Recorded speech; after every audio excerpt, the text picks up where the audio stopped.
Today we're going to take a look at another one of our wood fountains, what we call wood fountains. They're actually GFRC, which stands for glass fiber reinforced concrete.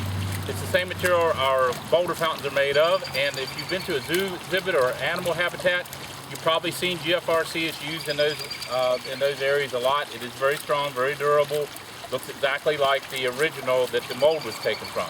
So this is actually a mold that was taken from a log.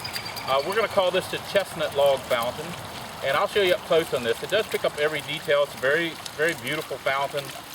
Water kind of coming down over what looks like a bark log, and it's a great conversation piece. It'll be beautiful at night with uplighting. Now we have this on a 2x2 basin, and those are variable. We're going to price it on a 3x3 because you can see the water splattering a little bit out the front there. But keep in mind, if you don't have the room for a 3x3, we can put it on a 2x2, but we'll need to take that flow of water there at the top where we have it pluming up and greatly reduce that. So the water kind of rolls out of the top there so it doesn't splatter. So it's priced on a 3x3. If you don't have the room, we can put it on a 2x2. You can ask us about that. Of course, the price will be less on a 2x2 than it will 3x3. The way this is normally set up, it is set up to the water to kind of flow out gently. We put a pipe down in there to bring the plumage of water up higher, and normally this reservoir is probably about 6 inches deep.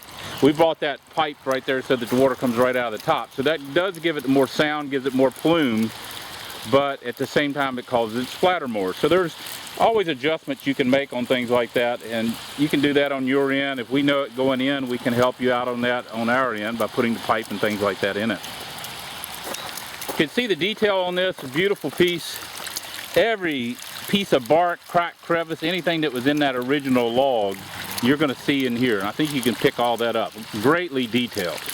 It has the look, the feel, and the texture of a boulder, or not a boulder in this case, a log. It has weight to it. It's not a lightweight plastic feel. It feels like a hard, in this case, I guess it feels more like a boulder than it would a log, but a hard log we'll call it, or a boulder. It does have that weight to it. It does have that feel to it. It doesn't feel like a soft plastic or anything like that. You can kind of see the water the way it's coming over there. I'll show you all the way up and down. The knot in the log right there picks up that. And on the back side, water does come down the back as well. You can kind of see that kind of trickling down. If you want to call this the back, I guess it could be the front, depending on how you want to position it.